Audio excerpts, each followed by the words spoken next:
Let's take a little time to go over the reading schedule for the novel Frankenstein, which we'll be working on pretty much exclusively for this first 9 weeks of the second semester.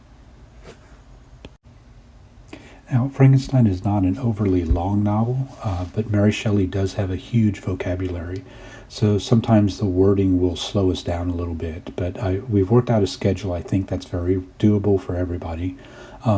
We start off pretty quick, and then I'll be providing for the first set of readings, the letters, some audio files, and you can certainly find audio readings of the book, which many students like to have playing along with the text itself.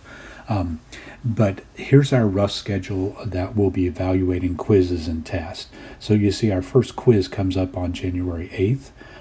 It's over the letters. There are 5 letters that begin this novel.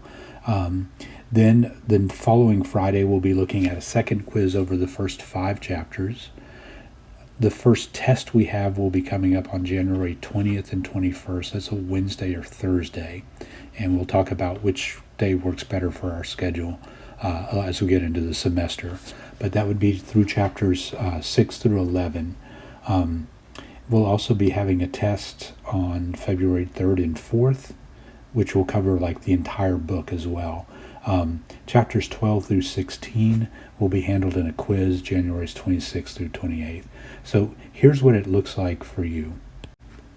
All right, so for this first quiz, we've got 5 letters and approximately 16 pages of text.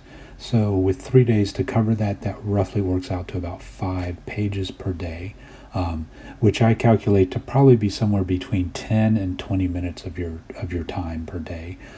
You can certainly read faster than that. Some of you might be a little slower than that. With the audio files, it might run a little bit quicker for you too. And you can see lined out the rough schedule of how many days we have between quizzes and exams and how many rough pages you would be covering in the text. Now, there's a little bit of a difference because some of you, rather than using a hard copy of the text, may be using the digital copy. Now, I've provided some links for you to access a digital copy that I think works fairly well for what we're going to be using this novel with. And again, this might be the preferred way to work with it. You'll see we're going to use the 1831 edition. There are 2 different editions, the first one that Mary Shelley writes and then an edited one that's a little bit better and a little bit cleaner. You will start with letter 1, okay, through letter 4, which actually includes letter 5 in it, for this first quiz. So this will be a digital copy. The paragraphs are numbered, and there are annotations within it to help you with vocabulary or concepts that are difficult. So this is, again, the preferred method of doing it if you can. So that's the rough reading schedule for this first 9 weeks.